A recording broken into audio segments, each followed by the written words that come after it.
Hello, everybody in the whole wide universe and elsewhere. Welcome to Heavenly Album Covers.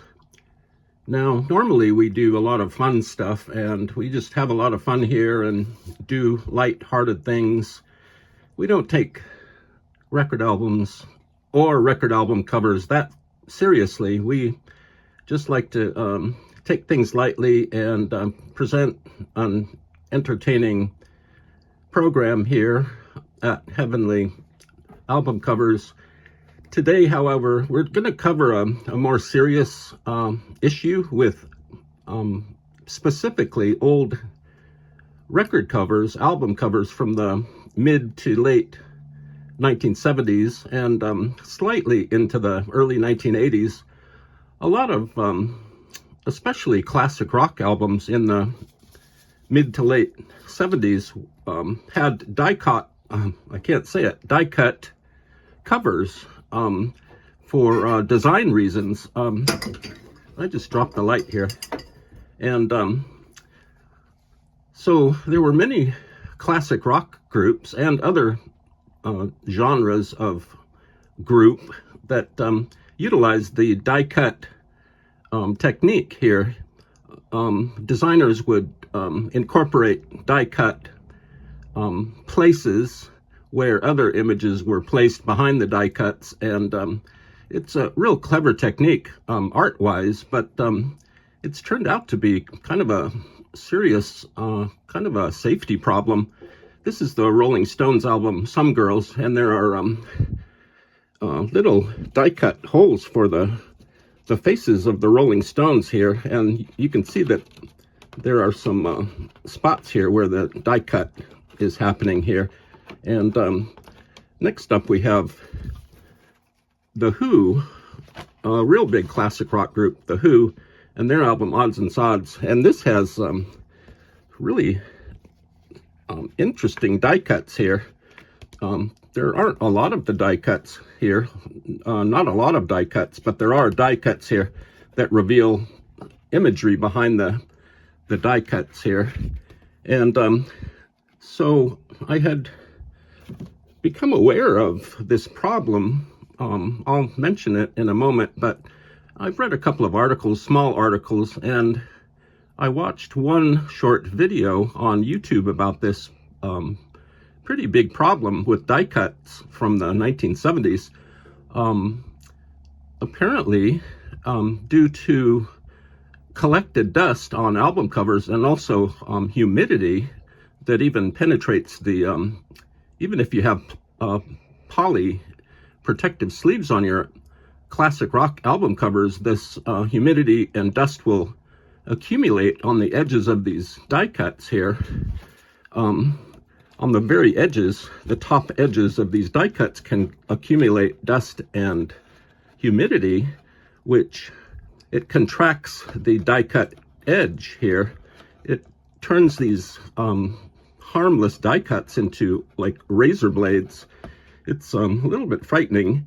And just yesterday, I was just doing stuff after dinner. I was looking at the record covers, and I was thinking if this is true, if these die cuts from the 70s become actual dangerous weapons. And so I picked up another album from the Heavenly Album Covers collection. This is Physical Graffiti by Led Zeppelin. This came out in 1975. It has many die cuts on the cover, and we've reviewed this album, the album cover of Physical Graffiti, on this channel before. We also did photographs of all the window images here, but this is a slightly more serious matter. And there are, I'm not sure if other people have noticed this, but there are die cuts on this cover. I'm going to get the light a little bit closer so we can see these.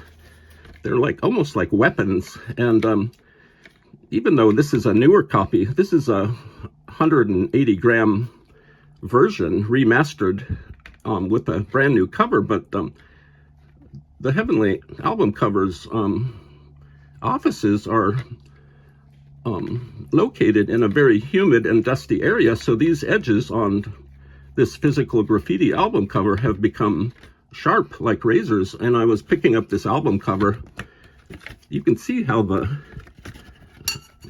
die cut works. There's an image, there's some lettering behind it, and there's these die cut holes create a dangerous, sharp, almost knife-like edge here all around this cover.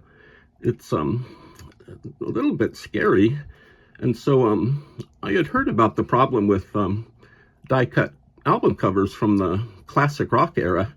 And so I was picking this up last night and examining it and trying to find out if the die cuts on this album cover were sharp, and they really are. But then I accidentally, this album, I was holding it last night in my hands and it slipped a little bit, and I cut my finger on one of the die cut windows, and I kind of reached to grab the album and saved this hand, and I kind of cut up this hand with this cover. It's I was bleeding all over, and luckily I was able to save this album cover. It had my blood all over it, kind of in spots, and then I reached for it again. I cut the palm of my hand on the back cover, and it was just a mess. This was made in Germany, by the way. Nice copy. And so I just wanted to let everybody know about die-cut covers. This phenomenon is currently happening today. It took about 30 years for this phenomenon to start to appear in classic rock die-cut album covers. And I also want to warn everybody just to be careful if they want to examine their album covers for sharp die-cut edges. They should wear gloves, and hold your albums by the edge. You always want to hold your albums by the edge anyway, but you want to keep your fingers and other appendages away from these die cuts because they're pretty scary. I'm going to do a little bit more research. I have personal experience now with these die cuts, so I would just be real careful with any die cuts you have in your record collection, because look at these. So that's a little warning about die cut covers. And we'll get back to our regular fun-loving Heavenly Album Covers episodes tomorrow or in a few more days. But just wanted to give you a heads up about these die-cut covers from the 70s. They're seem like they're becoming more and more dangerous every day that passes. So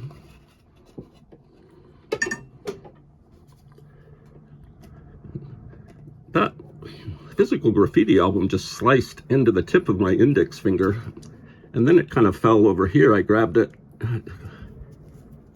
It's pretty incredible what the natural world can do to record covers, album covers.